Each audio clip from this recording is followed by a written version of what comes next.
सगळ्यात आधी दादा मी स्वागत करतो. खूप घाईचं शेड्यूल आहे तुमचं, तरी तुम्ही आलात.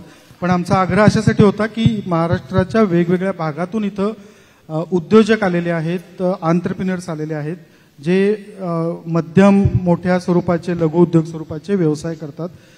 तुम्ही महाराष्ट्राचे सर्वाधिक काळ अर्थमंत्री राहिलेला आहात, उपमुख्यमंत्री आहात. ह्या सगळ्यांच्या तुमच्याकडनं खूप साऱ्या अपेक्षा असतात. आम्ही फक्त राजकारणच नसावं, राजकारणाच्या पलीकडे सुद्धा तुमच्या गोष्टी सगळ्यांशी तुम्हाला बोलता येतात असा आजच्या कार्यक्रमाचा हेतू आहे. हे पाऊस आहे, खूप घाई गडबडीने तुम्ही आले आहेत. मी मुलाखतीला थेट सुरुवात करतो. आम्ही तुमच्या आधी जयंत पाटील बोलून गेले, त्यांनी महाराष्ट्राच्या अर्थसंकल्पावर सुद्धा भाष्य केलं. तुम्ही यावर्षीचा अर्थसंकल्प सादर केलाय. समोर बसलेले रोजगार निर्मिती करणारे, स्किल डेव्हलप करणारे आणि स्वतःच्या बळावर स्वतःचं एक नाव उभं करणारे असे लोक समुदाय आहे. तुमच्या अर्थसंकल्पामध्ये यांना काय आहे? मला पहिल्यांदा आपल्याला सगळ्यांना सांगायचं, कारण मी येतानाच नेमके जयंतराव त्यांचं चर्चा जी त्यांनी केली इथं, त्यांनी त्यांचे विचार मांडले. ते विचार मांडून ते परत चाललेले होते.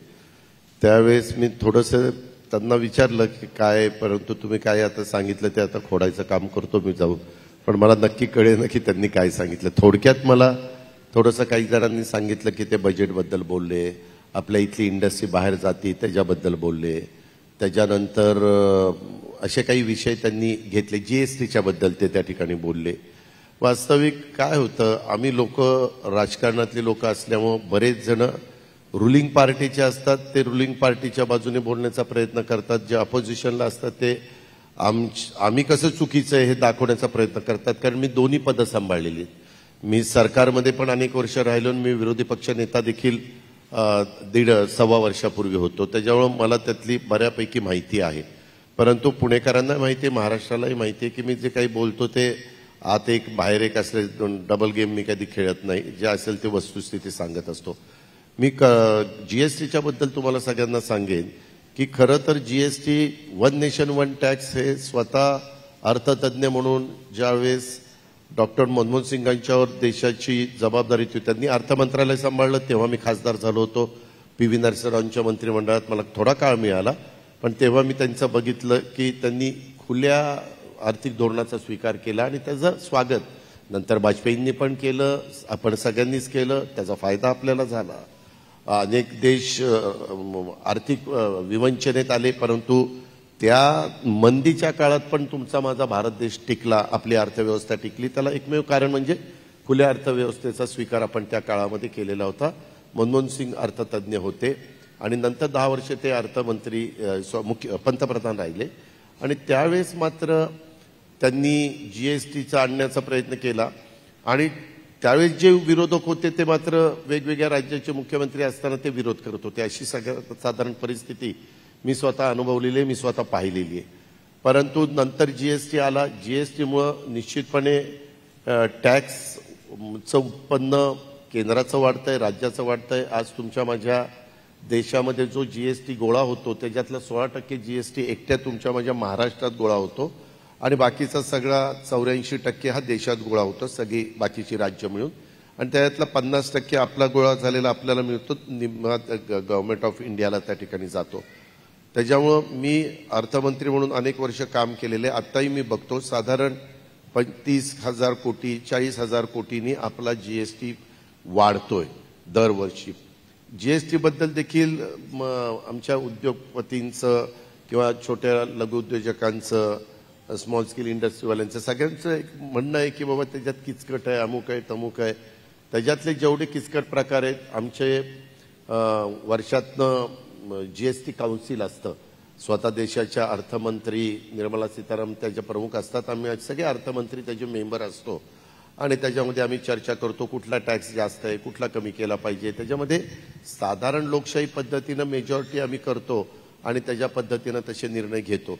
आता त्यांनी काय सांगितलं मला आता माहिती नाही, परंतु साधारण सर्वसामान्य माणसाला, गरिबाला लागणाऱ्या गोष्टी ज्या असतात किंवा आमच्या शेतकऱ्याला लागणाऱ्या ज्या बाबी असतात त्याला कमीत कमी टॅक्स किंवा त्या टॅक्सपासून कसं त्याला दूर ठेवता येईल अशा प्रकारचा आमचा प्रयत्न हा निश्चितपणे चालू असतो. जसं शेतकऱ्याला इन्कम टॅक्स नाहीये तशा पद्धतीनं आमचा प्रयत्न त्याच्यात असतो. पण ह्या सगळ्या गोष्टी करत असताना मला तुम्हाला एक सांगायचं आहे, जसं जीएसटीच्या बाबतीमध्ये आपण आपलं रिसोर्सेस वाढवण्याचं काम करतो, म्हणजे साधारण मी मुद्दाम मला थोडंसं माहितीच आहे की ह्या सगळ्या गोष्टी अलीकडच्या काळामध्ये वेगवेगळ्या ठिकाणी निघणार. आणि तुम्ही जर बघितलं तर तुम्ही मला बजेटच्या बद्दल पण सांगितलेलं होतं. यंदा मी 6,12,293 कोटी रुपयाचं बजेट पाडलं, परंतु पुरवणी मागण्यामध्ये मला काही रक्कमा जास्त ठेवाव्या लागल्या. त्याच्यामध्ये माझी लाडकी बहीण ही जी काही योजना आहे त्याला आम्हाला थोडा निधी ठेवावा लागला. आम्ही साधारण मी बघितलं ह्यावेळेस गरीब वर्गाला आणि विकास या दोन गोष्टी डोळ्यासमोर ठेवून आम्ही अर्थसंकल्पातल्या पुरवणी मागण्यामध्ये देखील काही गोष्टीचा अंतर्भाव करण्याचा प्रयत्न केला. काही विरोधक आमच्यावर आरोप करतात की इंडस्ट्री गेली. इंडस्ट्रीच्या करता स्वतः आम्ही उदय सामंत म्हणून उद्योग मंत्री आहेत, त्यांना श्वेतपत्रिका काढायला सांगितली. मला आजच्या ह्या चर्चेच्या निमित्तानं महाराष्ट्राला तमाम पुणेकरांना सांगायचंय, आज देखील परकीय गुंतवणुकीमध्ये महाराष्ट्र पहिल्या क्रमांकावर आहे. ह्याच्यामध्ये कुठेही आपला नंबर उलट मागे गेलेला होता, तो आज आपण पहिल्या क्रमांकावर आलेलो आहे. दुसरी गोष्ट त्या संदर्भामध्ये, कारण माझं परवा मी उदय सामंत आणि देवेंद्रजी आम्ही गडचिरोलीला एका कार्यक्रमाला गेलेलो होतो. सुरजागड इस्पात प्रायव्हेट लिमिटेडचा कार्यक्रम होता. आता ते सध्या 2,5-3 हजार कोटीची गुंतवणूक करतात, पण पुढे 10,000 कोटीपर्यंत ते गुंतवणूक करणार आहेत. आणि तिथं जे काही रॉ मटेरियल स्टील तयार करण्याचं मिळालेलं आहे, माइन जी मिळालेली आहे ती प्रचंड मोठी आहे. काही लाख कोटीचा माल त्याच्यामध्ये आहे, एवढा तिथं साठा आहे. आणि तिथं आता चांगल्या प्रकारची गुंतवणूक व्हायला लागलेली आहे. लॉयड्स म्हणून कंपनीनं पण तिथं मोठी गुंतवणूक केलेली आहे. स्थानिकांना तिथं रोजगार मिळालेला आहे. मला तिथं मुली भेटल्या, त्या म्हणल्या की दादा आम्ही ओल्वो चालवतो. आदिवासी मुली आज ओल्वो चालवतात, त्यांना चांगल्या प्रकारे स्केल मिळतंय, त्या उत्तम पद्धतीनं त्यांना आरोग्याच्या सेवा दिल्या जातात, शिक्षणाच्या सेवा दिल्या जातात. अशा पद्धतीनं तिथलं एकंदरीत वातावरण बदलायला लागलं. त्याच वेळेस आम्ही चॉपरमध्ये, ते सगळी बातमी खोटी होती, भरकटलं, काही चॉपर भरकटलेलं नव्हतं. आम्ही चॉपरमध्ये गप्पा मारत चाललेलो होतो आणि मला माझ्या शेजारी हा होता उदय, तिथं देवेंद्र होता आणि पार्थ आणि माझा PS समोर बसले होते. तर त्यांनी मला सांगितलं, बघा अमक्या चॅनलला चाललंय की आपलं हेलिकॉप्टर भरकटलंय, कुठंतरी चाललंय. आता म्हणलं हे काय चाललेलं आहे, हे असल्या बातम्या पण द्यायचं बंद करा. सगळ्याच मला तुम्हाला नाही सांगता येत, पण सामला मला सांगायचं या निमित्तानं, म्हणजे ते देत नाही पण तू तशा देऊ नयेत, इतरांचा त्यांनी तसा विचार करू नये. मला एक सांगायचं होतं की तसं काही नव्हतं. त्यावेळेस आमची चर्चा झाली की आपल्यामध्ये बऱ्यापैकी गुंतवणूक काही लाख कोटीची येते. तर आम्ही पुन्हा त्यांना सांगितलं की तू ताबडतोब श्वेतपत्रिका काढ. आणि हा जो काही सातत्याने नरेटिव्ह सेट करण्याचा प्रयत्न चाललेला आहे, ह्या तिकडे गेला, हे तिकडे गेलं, अमुक गेलं, तमुक गेलं, ह्या प्रकारे जे काही चाललंय, आणि त्याच्यातनं मग जो महाराष्ट्रीयन माणूस आहे, जो मराठी माणूस आहे, त्याला वाटतं की व ह्यांचं काय चाललंय राज्यकर्त्यांचं. कारण असताना त्याची किंमत आम्हा लोकांना मोजावी लागते. त्याकरता लवकरच आम्ही श्वेतपत्रिका काढू. मी 23ला मुंबईला जाणार आहे, त्यावेळेस पुन्हा मी हे करतो. आणि तिथं कांबळे म्हणून आमचे इंडस्ट्री सेक्रेटरी होते, त्यांना पण मी सांगितलेलं आहे. तेही मला सांगत होते की दादा ह्या गोष्टी आपल्याला इन्सेंटिव्ह आम्ही देतो.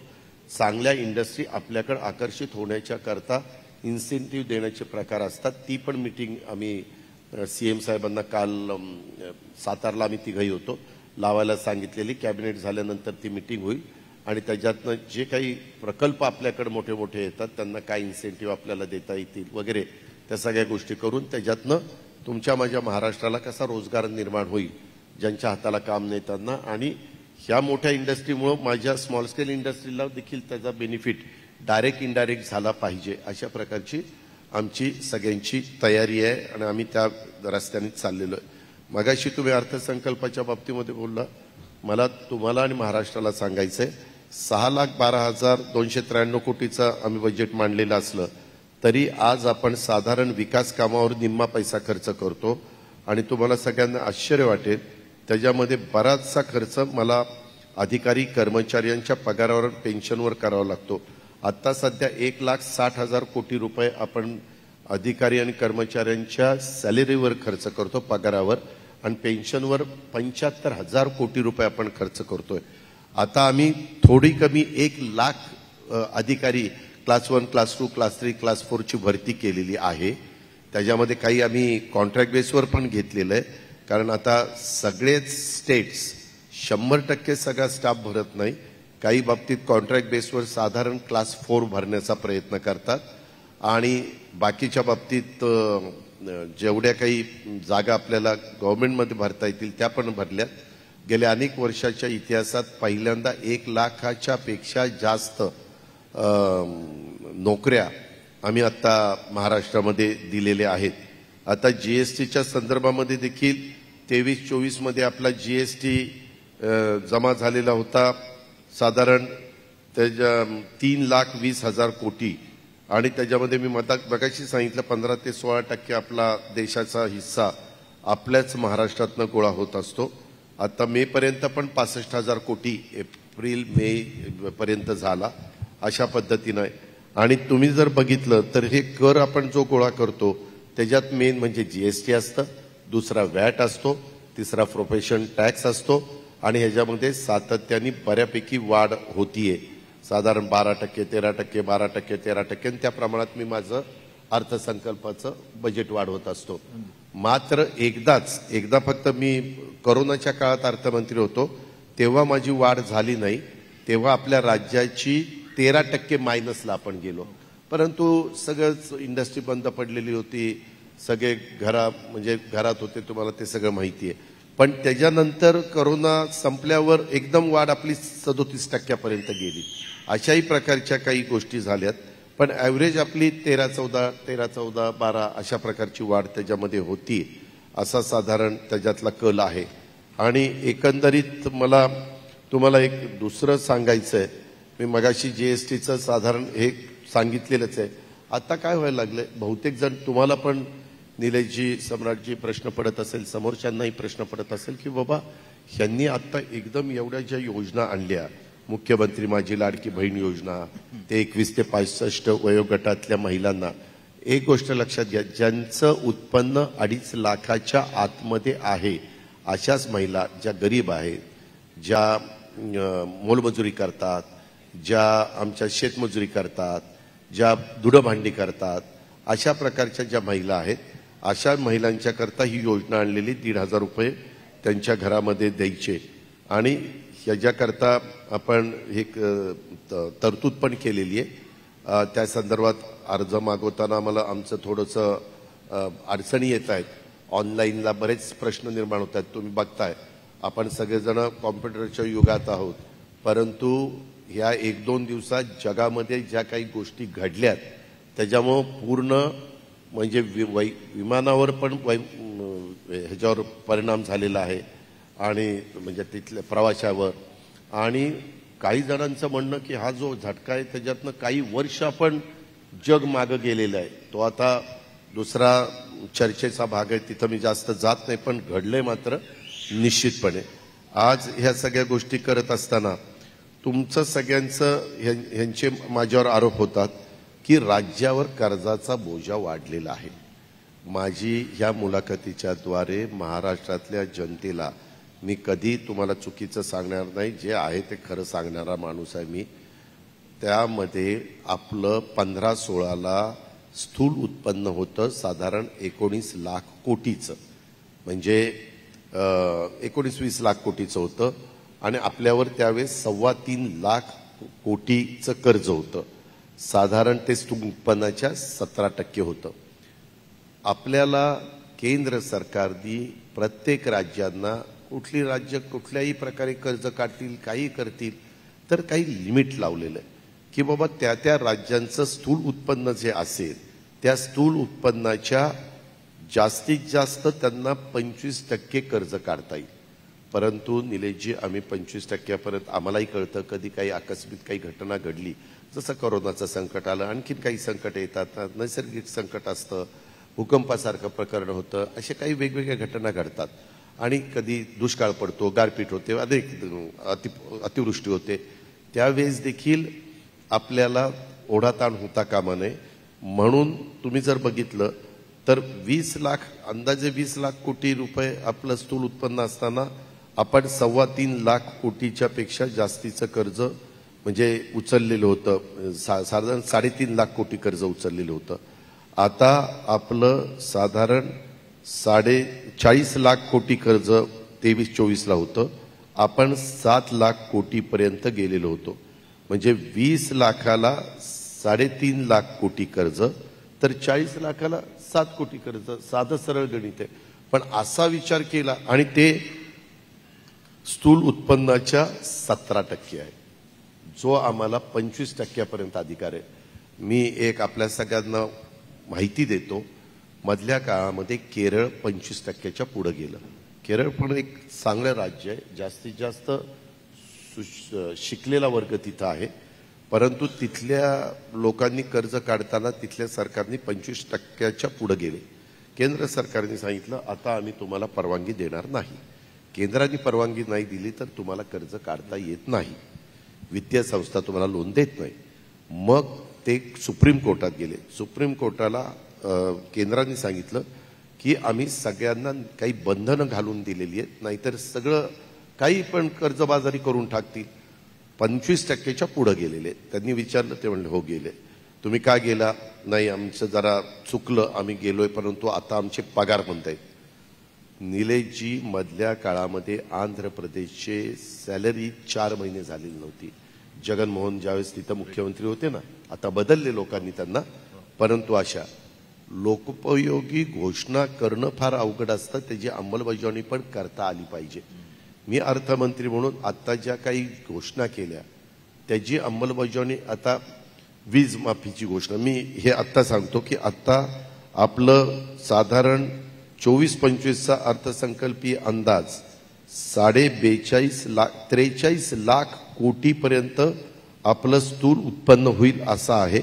आणि त्या प्रमाणात आम्ही 7.5 लाख कोटीपर्यंत कर्ज म्हणजे 17-18 पर्यंत त्या ठिकाणी घेऊन जाणार. ह्या प्रकारे ते गणित आहे. आपण कुठेही जास्तीचं केलं नाही. पण लोक ऐकतात अरे 7.5 लाख कोटी कर्ज, मग प्रत्येक माणसावर किती कर्ज आहे? तसं जर तुम्ही बघितलं तर अमेरिका हे मोठे मोठे प्रगत राष्ट्र आहेत, त्यांचंही बघा, त्यामध्ये लोन काढलं जातं. आता कितीतरी उद्योगपती किंवा इतर स्मॉल स्केल इंडस्ट्री चालवणारे असतील, ते काही स्वतःच्या ओन फंडातनं इंडस्ट्री टाकतच नाही, ते काही टक्के स्वतःचं स्वतः भागभांडवल आणि काही कर्ज काढतात आणि अशीच इंडस्ट्री ती वाढत असते. आता आपल्याला JICA, Japan government, world bank हे 0.5% पाऊंड 1% कर्ज देतात. आपण मध्ये पुण्यामध्ये जायकाचं सिवरेज ट्रीटमेंट प्लांटच्या करता कर्ज आणलं 1,000 कोटी रुपये. आता हे 1,000 कोटी रुपये आणले. तुम्हाला मी सांगतो की आज एखादा प्रोजेक्ट आम्ही करायचं ठरवलं. आता मागे बरेच दिवस माझ्या मनामध्ये होतं, मागे बी पृथ्वीराज चव्हाण साहेबांच्या मंत्रिमंडळात असताना आपला रिंग रोड झाला पाहिजे. निलेशजी, तुम्हाला आश्चर्य वाटेल, तेव्हा 10,000 कोटी रुपये रिंग रोडची कॉस्ट होती. ही गोष्ट मी सांगतोय साधारण 10-15 वर्ष झाली असतील, तेव्हा 2012-13ची गोष्ट, म्हणजे 12-13 वर्ष झाली. आता ती कॉस्ट जमिनीला आम्हाला 4 पट मोबदला द्यावा लागतोय, त्याशिवाय शेतकरी जमीन देत नाही. ते जमिनीची कॉस्ट आणि बांधकामाची कॉस्ट, आता तो प्रोजेक्ट गेला 50,000 कोटीला, त्या पट्टीत ते प्रोजेक्ट वाढतात. आणि जयंतरावांनी काहीतरी मगाशी विरार आणि कुठलं तरी तुम्हाला उदाहरण दिलं. वास्तविक विरार, नावाशेवा वगैरे तो कोस्टल रोड आज पण मला पुणेकरांना, महाराष्ट्राला सांगायचंय, परवा जे काही आम्ही उद्घाटन केलं, वरळीवरून आपलं मत्स्यालय आहे ना, मरीन ड्राईव्हचं तिथलं, तिथं यायला पूर्वी निलेशजी आपल्याला अर्धा तास लागत होता, आता 6 मिनिटं लागतात. किती? 6 मिनिटं. त्याच्यामुळं अटल सेतू असेल, पैसे खर्च झाले. अटल सेतू विलासराव देशमुख असतानाच आम्हाला करायचं होतं, परंतु अनिल अंबानी आणि मुकेश अंबानीचा वाद होता. मुकेश अंबानीनं टेंडर भरलं होतं, पण अनिलनं इतकं कमी टेंडर भरलं की ते झालंच नाही. तसंच ते घोंगडं भिजत पडलं. शेवटी त्या पण गोष्टी बघाव्या लागतात. कॉन्ट्रॅक्टर कोण आहे, करणारा आहे का, त्याची क्षमता आहे का. आता तुम्ही मध्ये बघितलं असेल, काही राज्यांच्या मध्ये 13 का 14 ब्रिज पडले. असे पत्त्याच्या बंगले ढासळतात तसे ढासळले.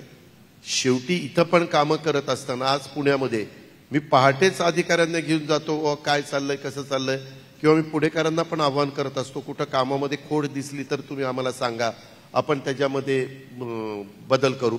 आता मागे आपला विद्यापीठाचा ब्रिज पाडावा लागला. तुम्हाला आश्चर्य वाटेल, साम्राज्य 250 कोटीचा ब्रिज होता, कुणी पाडायचं धाडस करत नव्हतं. मला टाटावाल्यांनी सांगितलं, कारण तो आपला शिवाजीनगर टू हिंजवडी आहे, तो आपण टाटाला दिलेला आहे PPP तत्वावर. टाटांनी मला त्या लोकांनी सांगितलं की दादा हे जर नाही पाडलं तर ह्यांचे कॉलम अधिक, आता तुमचं नवीन जे करायचं ते कॉलम सगळं तिथं वाटोळ होईल. ते म्हणले की पुढेकर कदाचित नावं ठेवतील, काय मूर्ख आहेत, बांधतायत पण पाडतायत पण बांधताना तो विचार झाला नाही. आता पाडला, आम्ही काय 8 दिवसात तो पाडला, पण आता तिथं एकच कॉलम फक्त आलेला आहे. त्या कॉलमवर खालनं रस्ता आहे, वर 4 लेन का 6 लेन आहे, आणि त्याच्यावर ट्रेन जाणार आहे. मेट्रो जी जाणार आहे ती त्याच्यावरनं जाणार आहे. थोडा त्रास पुणेकरांना होतोय, त्यांच्या सहनशीलतेला तर मी सॅल्यूट ठोकतो. अक्षरशः किती त्रास होतोय हा सगळ्यांना जाणवतोय.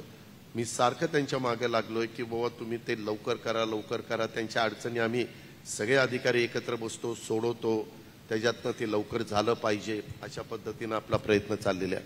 अशा अनेक बाबी आहेत की तुम्ही जो मगाशी रस्ता सांगितला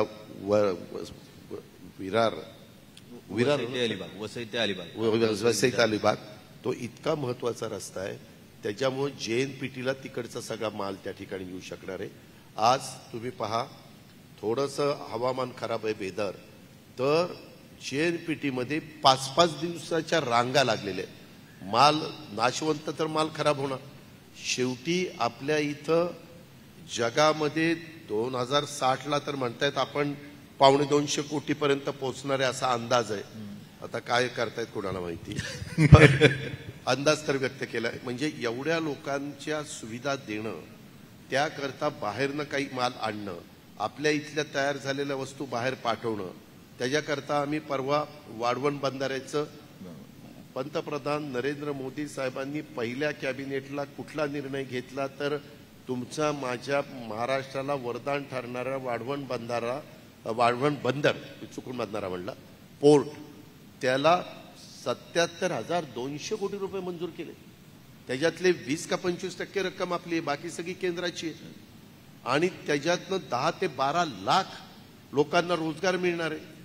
आणि इनडायरेक्ट रोजगार मिळेल तो वेगळा. साहजिक आहे तिथल्या माझ्या कोळी समाजाचा विरोध आहे, परंतु आम्ही त्यांना समजावून सांगू, त्यांचा विरोध मावळण्याकरता त्यांना दुप्पट तिप्पट चारपट काय त्यांचं मदत करू, जसं समृद्धी महामार्गाला झालं तसं. असा आमचा त्या ठिकाणी प्रयत्न आहे. परंतु आम्ही पण सरकार चालवणार आहोत. आम्हालाही कळतंय शेवटी कुणी ताम्रपट घेऊन जन्माला आलेलं नाही. उद्या दुसरे पण लोक, जनता ज्यांच्या मनात कोणाला निवडून द्यायचं असेल ते आहे.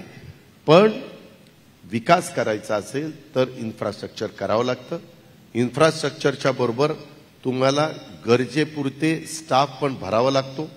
त्याचबरोबर तुम्हाला कॉम्प्युटरचा वापर करून जेवढं काही खालचा म्हणजे संख्या कमी करता येईल ती कमी करता येते.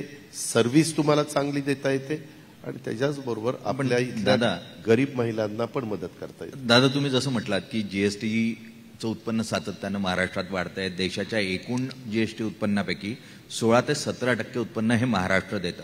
पण त्याचा परतावा म्हणून जे राज्याला मिळायला हवं त्यामध्ये साधारण 17,000 कोटी रुपये कमी मिळाले आहे, अशा स्वरूपाचा विरोधकांचा आरोप. दादांत खोटा आहे. पद्धत अशी आहे की जेवढे पैसे जमा होतात त्याच्यात निम्मे पैसे तुम्हाला मिळतात.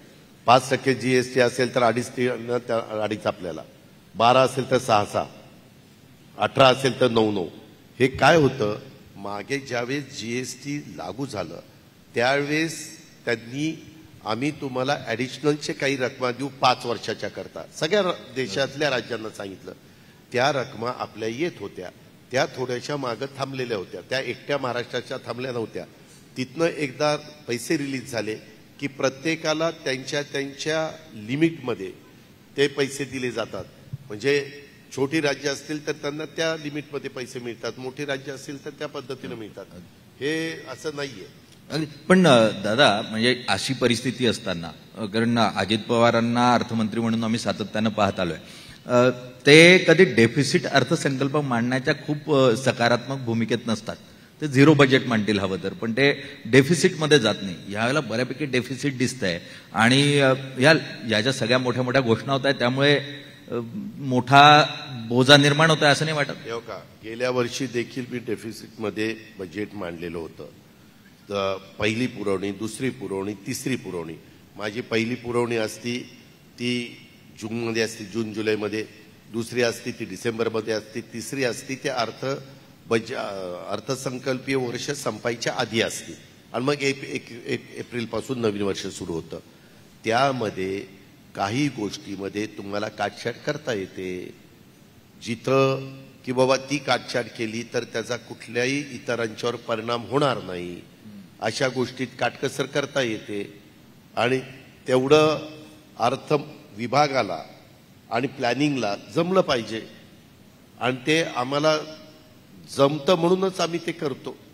काही गोष्टी अशा असतात की अर्थसंकल्प मांडत असताना आम्ही तिथं एकंदरीत जमा आणि खर्चाचा विचार करून ह्यावेळेस काय झालं, अर्थसंकल्प मांडत असताना सेंट्रल आम्हाला कुठल्या कुठल्या योजना देतात. निलेशजी काही ठिकाणी 25% आमचे असतात, 75% त्यांचे असतात, 50-50, 60-40 अशा मॅचिंग ग्रँटवर केंद्र सरकार मोठ्या प्रमाणावर योजना देत असतं. आत्ताचा अर्थसंकल्प आता मी त्यांच्याकडे लक्षच ठेवून म्हणतात की एक पॉझिटिव्ह अर्थसंकल्प निर्मला सीतारामन मांडतील अशी चर्चा आहे सगळ्यांच्या मध्ये आहे. आता त्याच्यातून पण केंद्राचा तुमच्याकडे तुमचं उत्पन्न टॅक्स रूपाने येणारं, तुमचं पर कॅपिटा काय तिथली परिस्थिती आहे ती, सेंट्रलचं येणारं, तुम्हाला तुमचं स्थूल उत्पन्न वाढल्यानंतर तुम्हाला जे काही लोन उचलता येतं मार्केटमधनं, आम्ही जास्तीत जास्त 6%, 7% व्याजाने मार्केटमधनं लोन उचलतो. इतरांना लोन 9%, 10%, 11% मिळतं. तुम्ही उत्तम प्रशासक आहात हे महाराष्ट्राने सातत्यानं बघितलंय, त्यामुळे याही परिस्थितीत तुम्ही अर्थव्यवस्था मॅनेज करू शकाल का, प्रशासन योग्य पद्धतीने राबवू शकाल का, तर निश्चितच महाराष्ट्राचा तुमच्यावर त्या संदर्भात विश्वास आहे. पण अचानक गेले काही दिवस आम्ही बघतोय की तुम्ही एक गुलाबी रंगाचं जॅकेट वापरायला लागला, अशा स्वरूपाची चर्चा आहे. पुणेकरांनो, ह्याला गुलाबी रंग म्हणतात का? माझ्या माहितीप्रमाणे ह्याला गुलाबी रंग म्हणत नाही. गुलाबी रंग तेव्हा का तो गुलाबी काढलं, इथं फुल दिसतंय ते गुलाबी आहे. उगीच काहीतरी गुलाबी. नाही, पण ते देवेंजी तुम्ही अचानकपणे असं सेम रंगाचं जॅकेट वापरणं किंवा मी निलेशजींना मागं बघायचो, कधी कोट वापरला नव्हता. आता का कोट वापरायला लागला? जरा भारदस्त वाटावं म्हणून वापरायला लागले. संपादक जरा तसंच आहे. सुरुवातीला तुम्ही आमच्या पुढे यायचा, आता काय, आता आम्ही म्हणतो निलेशजींचा मूड जाऊ नये, उगीच आपल्याला झटका बसेल, काहीतरी वाजवी लागेल, असं आम्हाला सांभाळावं लागतं तुम्हाला. त्याच्यामुळं आम्हालाही वाटलं की आता साठी ओलांडली, आता जरा जॅकेट घालायला सुरुवात करावी. आणि मला खरं सांगू का, इथं आता तुमचा एसी कमी आहे, परंतु त्या आमच्या सभागृहात अशी थंडी वाजते आणि संख्या कमी झाली. मी सभागृहात जास्तीत जास्त बसणारा मंत्री आहे, हे तर सगळ्या महाराष्ट्राला माहिती आहे. मला प्रश्न उत्तरं चुकवायला, लक्षवेधी चुकवायला, चर्चा चुकवायला आवडत नाही. कारण लोकांनी आपल्याला निवडून दिलं, ती आपली जबाबदारी आहे. समोरचे लोक आज 4-5 लाख मतदारांचं प्रतिनिधित्व करतायत, त्यांना उत्तर दिलं गेलं पाहिजे. त्यावेळेस तिथं वास्तविक संख्या कमी झाली की थंडी वाजायला लागली की मी सारखं त्यांना सांगत असतो, नीलमताई आता गेल्या असतील किंवा तुम्ही बंद करा, बंद करा, बंद करा, अशा प्रकारचं असतं. म्हणून ते जॅकेट वापरायला सुरुवात केली. आता जॅकेट वापरायला लागले तर काही हौसे नवसे म्हणले, जरा बरं दिसते, घालत चालू. दादा, थोडंसं शेवटच्या प्रश्नाकडे वळूयात, थोडं राजकीय. कारण मधल्या काळामध्ये मग ऑब्झर्व्हर असो किंवा काल परवा विवेकमध्ये असो, थेटपणे अशी टीका आली की तुम्ही ज्या पक्षांबरोबर युती केली आहे त्या पक्षांमधल्या लोकांमध्ये संभ्रम आहे आणि त्याचं कारण जे आहे ते मुळात राष्ट्रवादीला बरोबर घेण्यावरून आहे. तर तुम्ही कसं बघता याकडे, या टीकेकडे कसं बघता? मी काही बघत नाही. मी टीकेला काही आपण लक्षच द्यायचं नाही ठरवलं. मी आता मीडियाच्या समोर फक्त विकासाच्या बद्दल बोलणार आणि गरीब मधल्या व्यक्तींना, माझी लाडकी बहीण, पिंक ई रिक्षा, मुख्यमंत्री अन्नपूर्णा योजना, बळीराजा वीज सवलत योजना, ह्या योजनांच्या बद्दल किंवा आमच्या मुलामुलींच्या करता आम्ही जो स्टायपेंड देतोय 10 लाख विद्यार्थीनींना, की त्यांना काही अनुभव यावा, उद्याच्याला त्यांचं चांगलं काम असेल तर तीच कंपनी त्यांना जॉईन करेल, नसेल तर त्यांना पुढं सांगता येईल की मला ह्याचा अनुभव आहे 1 वर्षाचा ह्या कंपनीचा, तर त्यांना तिथं लवकर रोजगार मिळण्याच्या करता मदत होणार आहे. ह्या गोष्टीला मी महत्त्व देणार आहे.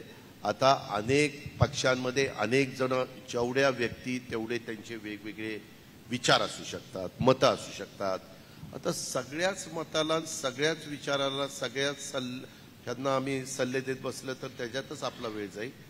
ज्यांना कुणाला जे म्हणायचं, प्रत्येकाला संविधानाने अधिकार दिलेला आहे मत मांडण्याचा, खुशाल मांडा.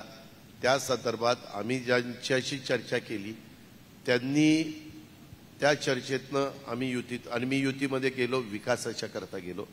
जर मी आज सरकारमध्ये नसतो तर असा अर्थसंकल्प मला देताच आला नसता. माझ्या गरीब महिलांना, मातांना, मुलींना मदत करता आली नसती. माझ्या शेतकऱ्याला मला वीज माफी देता आली नसती. मला माझ्या इंडस्ट्रीच्या सहकाऱ्यांना सांगायचं आहे, त्या क्षेत्रातल्या मान्यवरांना सांगायचं आहे, तुम्हाला इतर राज्यांच्या पेक्षा विजेचा दर जास्त असतोय. आता 9,000 मेगावॉट वीज आम्ही सोलरवर करतोय. त्याच्याकरता 45,000 एकर जमीन आपल्या महाराष्ट्रातलीच आपल्याला अवेलेबल झालेली आहे. ती आपण ऊर्जा विभागाला दिलेली आहे. ऊर्जा विभागाने टेंडर काढलीत, मोठे मोठे उद्योगपतींनी ती टेंडर भरलीत. ₹2.80 ते ₹3.20 पर्यंत आपल्याला विजेचा दर आलाय. ॲव्हरेज ₹3. आम्ही ती सगळी वीज शेतकऱ्याला देणार आहे, कारण शेतकऱ्याला दिवसा वीज पाहिजे, त्याला रात्री वीज नकोय. त्याच्यामुळे सोलरची वीज आम्हाला दिवसा मिळणार आहे. सकाळी 8 ते संध्याकाळी 6 आम्ही ती त्यांना देणार आहे. त्याच्यामुळे तुम्हाला जी क्रॉस सबसिडी द्यावी लागते, तुमची वीज ₹2-3 जास्त जी मिळती ती आम्हाला कमी करायची. का तर तुम्ही आता विचार करता, अरे कर्नाटकात विजेचा दर कमी, गुजरातमध्ये कमी आहे, मध्य प्रदेशमध्ये कमी आहे, गोव्याला कमी आहे, आजूबाजूची राज्य कमी आहे, महाराष्ट्रात काय जास्त आहे. म्हणून हा सगळा वर्ग आम्हाला, त्याला 30% सबसिडी आहे केंद्राची, आणि हे मोठे मोठे लोकांनी त्याच्यामध्ये कामं पण सुरू केलेली आहेत. ती वीज आम्ही शेतकऱ्याला द्यायला लागलो की ती आम्हाला अतिशय रिझनेबल दरामध्ये परवडेल. कारण आता आम्ही ₹7 वीज शेतकऱ्याला अतिशय सवलतीच्या दरात देतो. त्यावेळेस ₹3 वीज आम्हाला कन्सेशनमध्ये, म्हणजे मुफ्त द्यायची 7.5 पर्यंत. वरचे आम्ही काही असेल ते चार्ज करू. अशा प्रकारे उद्याच्याला 1.5 वर्षात मी तुम्हाला सांगतो, आम्ही उद्योग धंद्यांना पण विजेचा दर हा कमीत कमी ₹3 तरी कमी करू, अशा प्रकारचं आमचं धोरण आहे. आम्ही चाललो. अजितदादा, आज तुम्ही कार्यक्रमाला आलात, मुख्यतः मतं मांडलीत आणि तुमचा अजेंडा जो आहे तो विकासाचा आहे हे स्पष्ट करण्याचा जो प्रयत्न केला त्यासाठी खूप खूप धन्यवाद. आणि पुढच्या राजकीय वाटचालीसाठी तुम्हाला खूप खूप शुभेच्छा. धन्यवाद. देश विदेशातील प्रत्येक घडामोडींचे लाईव्ह अपडेट मिळवण्यासाठी आता साम टीव्हीच्या सर्व सोशल मीडिया प्लॅटफॉर्मला लाईक, फॉलो आणि सबस्क्राईब करा. तसंच सर्व नोटिफिकेशनसाठी बेल आयकॉन प्रेस करायला विसरू नका.